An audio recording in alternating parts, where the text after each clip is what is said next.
Expression française, tout niveau, les types de textes. Il y aura 5 parties. Analyse d'un texte. Alors, d'abord, il y a le genre du texte, la forme du texte et ses codes d'écriture que nous verrons ultérieurement. On caractérise un texte d'après sa forme générale. Dans chaque genre, il y a des sous-genres. Exemple, le roman, il peut être d'amour, historique, policier, autobiographique, de science-fiction, etc. La nouvelle, elle peut être de science-fiction, fantastique ou réaliste. Le théâtre, la pièce de théâtre, ça peut être une comédie, une tragédie ou un drame. La poésie, elle peut être en vers régulier, en vers libre ou en prose.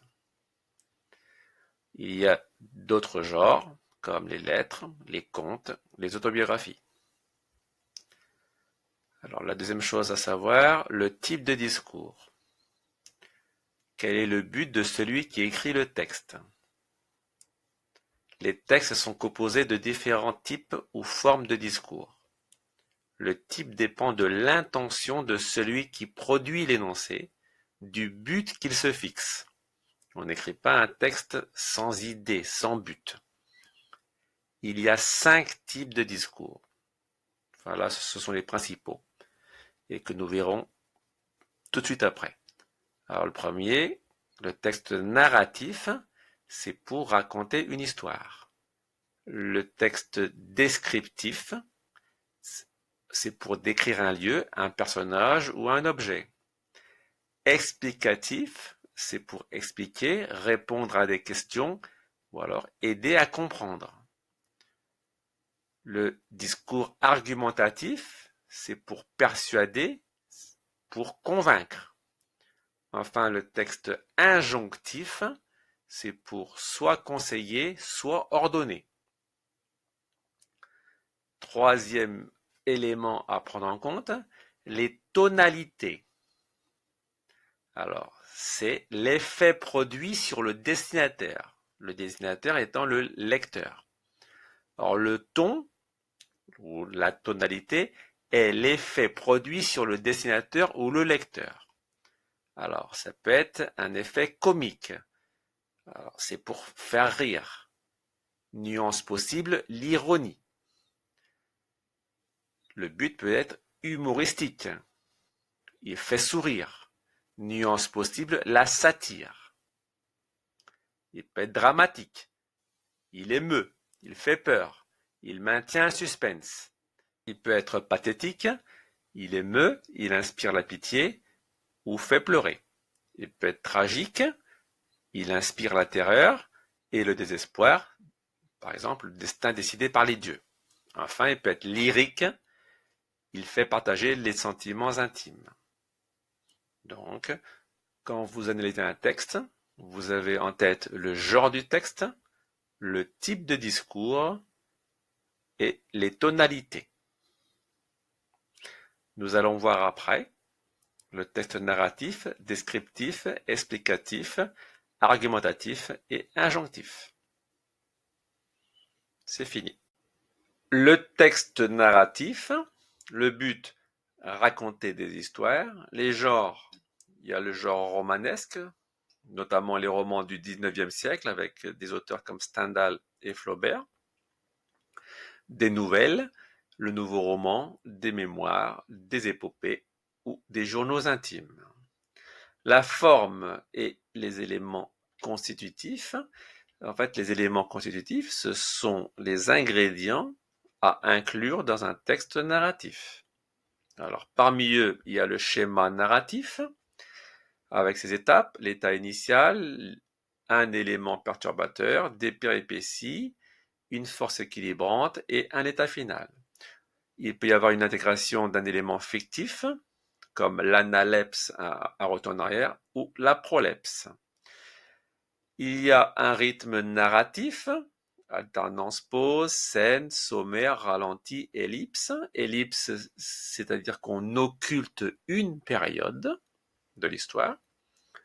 Le modèle actantiel, lui, régit les rapports des personnages et les forces dynamiques de la fiction, avec ces éléments comme le destinateur, l'objet, destinataire, adjuvant, sujet, actant et la quête. Il y a une variété de l'utilisation des temps, comme le présent de narration, l'imparfait et le passé simple, et des modes du discours rapporté, le discours direct, indirect et indirect libre. Je vous invite à regarder et à consulter les fiches sur les valeurs des temps et sur les discours direct, indirect et indirect libre. Voyons maintenant la focalisation et la tonalité. Les points de vue révèlent la position du narrateur. Le narrateur, c'est celui qui raconte, et son niveau de perception. Il y a le point de vue omniscient. Le narrateur connaît tout de l'histoire. Il y a le point de vue interne. La narration se limite au point de vue d'un personnage. Et enfin, il y a le point de vue externe. Le narrateur est une sorte de témoin ignorant. Ces points de vue entraînent un jugement implicite ou explicite. Implicite, c'est ce qui est sous-entendu, et explicite, c'est le contraire. C'est tout ce qui est clair au premier abord du narrateur sur les personnages et une participation différente du lecteur à l'action. Il peut y avoir plusieurs registres ou tons, notamment réaliste, comique, fantastique ou pathétique. La position du lecteur, il peut y avoir une identification possible et une lecture impatiente du déroulement de l'action. C'est ce que l'on voit dans les romans d'Harry Potter, par exemple, où le lecteur est impatient de connaître la suite et il s'identifie aux personnages principaux. Le texte narratif, c'est fini. Le texte descriptif. Le but, décrire des situations, des lieux ou des personnages. Les genres. Il y a le genre romanesque, les romans du 19e siècle, Balzac, Zola, ou le nouveau roman. Ça peut être aussi des poèmes en prose ou en vers, ou simplement des textes documentaires. La forme et ses éléments constitutifs. Alors, il y a la position dans la narration, c'est-à-dire que comment on va le décrire. Est-ce qu'on va le décrire avec une nature esthétique ou documentaire? Il y a les verbes de perception, visuels notamment, et les indices spatiaux qui structurent le lieu. Il y a les verbes d'état et ou de mouvement. Les champs lexicaux, ce sont tous les mots qui se rapportent à un thème, en rapport ou non avec le sujet décrit. Enfin, bien entendu, il y a l'emploi des figures de style, métaphores, personnifications, etc., qui renseignent sur le degré de subjectivité de la description. Donc, emploi de figures de style, c'est pour la position de nature esthétique. Voyons la focalisation et la tonalité. Alors, la focalisation, c'est-à-dire qui voit et qui décrit, détermine une description objective. Dans ce cas-là, il y aura un effet documentaire. Objectif, celui qui va décrire ne va pas s'impliquer émotionnellement, dans la description. Ou subjective, présence implicite ou explicite du narrateur. Là, quand on est dans la nature subjective, on a un parti pris. Donc, on s'implique dans la description. On y met un peu de soi. Alors, dans ce cas, la description peut être contemplative, c'est une admiration visuelle. Elle peut être lyrique. Dans ce cas-là, il y aura une fonction expressive, émotionnelle, fonction poétique. Elle peut être satirique, une critique acerbe et ou humoristique, que l'on voit souvent dans les portraits. Enfin, elle peut être réaliste. Elle a souvent alors une fonction narrative, soulignant la psychologie des personnages, ce que nous voyons bien sûr dans les romans de Balzac et de Zola. Enfin, la position du lecteur. Si c'est un documentaire, donc il y aura simplement un intérêt documentaire. Il n'y aura pas de fonction expressive, émotionnelle ou poétique. Sinon, il peut y avoir un regard esthétique sur le texte. Dans ce cas-là, nous sommes intéressés par la forme et nous serons sensibles à l'emploi des figures de style et aux champs lexicaux. Enfin, il peut y avoir un intérêt narratif concernant l'histoire. Et là, nous entrons dans le domaine de Zola, qui nous fait entrer dans un univers avec tous les indices spatiaux, tous les champs lexicaux et les emplois des figures de style concernant le thème du roman. Le texte descriptif, c'est fini. Nous allons voir le texte explicatif ainsi que le texte injonctif. Alors, le texte explicatif. Le but, c'est expliquer, faire comprendre ou répondre à une question. Les genres, ça peut être des notices, des articles de dictionnaire et d'encyclopédie, des manuels scolaires, etc. La forme et ses éléments constitutifs. Alors, il y a une fonction référentielle, donc des données objectives, des définitions, des chiffres, des dates. Au niveau du temps, on utilisera un présent de vérité générale, donc voir les valeurs des temps, la fiche.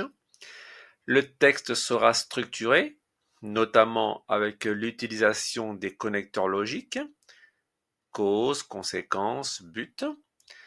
L'énonciateur, il sera neutre, il ne prendra pas parti. Bon, il peut, mais généralement, un texte explicatif, l'énonciateur est neutre. Il est objectif. Alors, il utilisera le pronom de la troisième personne. Enfin, le lexique, le vocabulaire, il sera d'ordre technique. Voilà pour la forme et ses éléments constitutifs. Au niveau du registre, le ton, c'est l'autre mot pour le ton. Qu'est-ce qu'on veut faire quand on produit un texte explicatif? Eh bien, c'est un registre didactique qui a la fonction d'enseigner, de transmettre un savoir. Enfin, la position du lecteur, c'est simplement un intérêt documentaire. Il n'y a pas de fonction lyrique, donc c'est juste pour découvrir un texte qui va l'informer, qui va le renseigner, qui va répondre à ses questions. Le texte injonctif. Alors le but, c'est faire agir, conseiller une pratique ou soumettre. Là, c'est le paroxysme. Paroxysme, c'est l'exagération à son plus haut degré. Donc soumettre, c'est aller très loin dans l'injonction. Les genres, ça peut être des modes d'emploi, des recettes, des publicités, la propagande. Donc là, dans la propagande, sous le régime nazi d'Hitler, là, nous sommes dans le paroxysme. Donc, il voulait soumettre le peuple allemand à ces idées qui étaient très noires. Le registre, donc, c'est une volonté de mobilisation du récepteur allant jusqu'au registre oratoire.